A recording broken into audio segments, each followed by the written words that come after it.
When the interplanetary objects were placed on sale in a department store, they were quickly snapped up by eager buyers.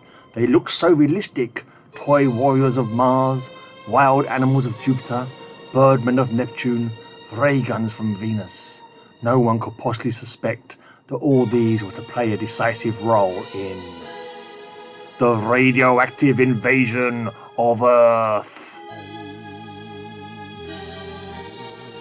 Our tests show this Martian soldier and birdman of Neptune are made of a metal unknown on Earth. Is it possible the soldier really did come from Mars and the birdman statue from Neptune? In the offices of the purchasing agent for Lacey's department store. And this, sir, is my conception what an animal on the planet Jupiter is like. Well, sir, what do you say to my proposition? There's a big interest in science fiction these days. Something like this might catch on and sell. I have ready a line of Venusian ray guns, Plutonian helmets, coins from ancient ruins on Saturn, models of spaceships. I'll take them. I'll stage a week-long sale of science fiction specialities. The day of the science fiction sale finds the aisles jammed with buyers. Eager buyers snap up the interplanetary objects. Even women get into the spirit of the sale. Just the thing to wear at the science fiction convention masquerade dance next Labor Day. Elderly men and youngsters, businessmen and teenage schoolboys take advantage of the unique sale. Joey, look at this realistic ray gun. I'm buying it. I'm taking the statue of a birdman of Neptune. That night, in the home of scientist Jason Kenton. Dad, look what we bought at Lacey's. Remarkable. I can't see how they sold them so cheaply. The workmanship alone is worth twice the selling price. Strange. The metal of which this Martian toy soldier is made gives off an unusual colour. Intrigued, scientist Jason Kenton takes the Martian soldier to his basement laboratory for tests.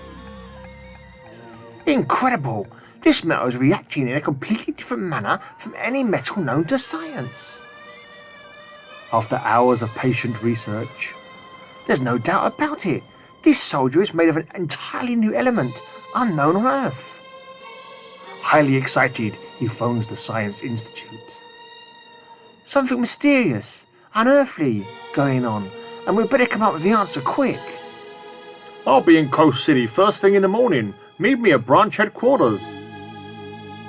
The following day, by late afternoon. Our findings confirm your own, Jason. These objects were not made on this planet. We checked with Lacey's. The salesman who made the deal has disappeared.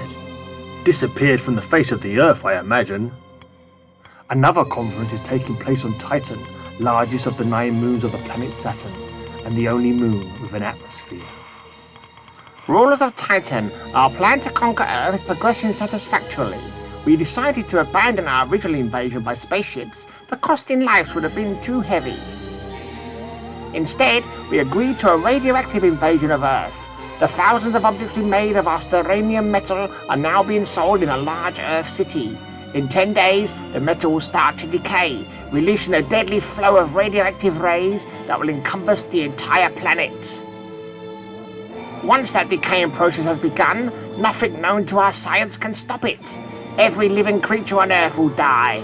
In time, the radioactivity will fade away, and we will take Earth for ourselves. Styranium's decaying process cannot start unless the metal is kept for 10 consecutive days at a constant temperature of 65 to 80 degrees. Thus, it was unwise to bombard Earth with styranium. The planet's outdoor temperature varies greatly from day to day.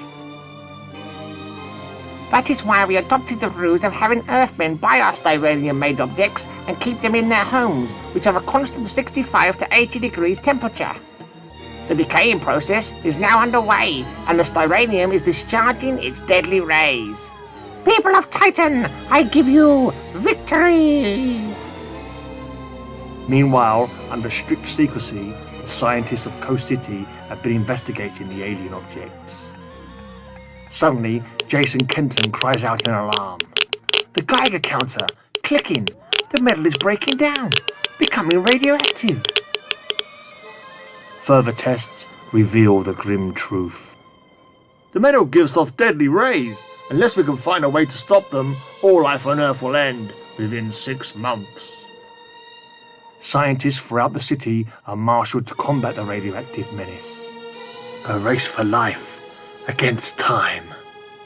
All day long, Jason Kenton works on, with test tubes, electronic calculators, all the resources of science. The deadliness of the rays is increasing hourly, and we can find no way to stop it. At midnight, the weary scientist heads homeward. I've tried everything with the same negative result. Once having begun to disintegrate, the metal can't be destroyed. Tired and worn out, he goes immediately to his home laboratory. Can't sleep while there's work to be done. I must find the answer.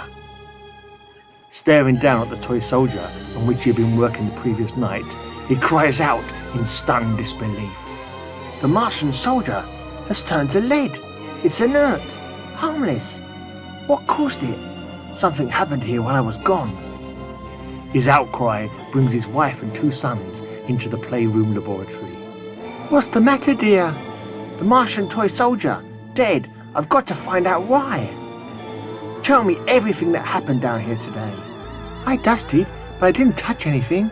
We played some rock and roll records, Dad. Rock and roll? Music? Sound waves. Sound can break glass, snap metal wire, even kill at the right pitch. That must be the answer.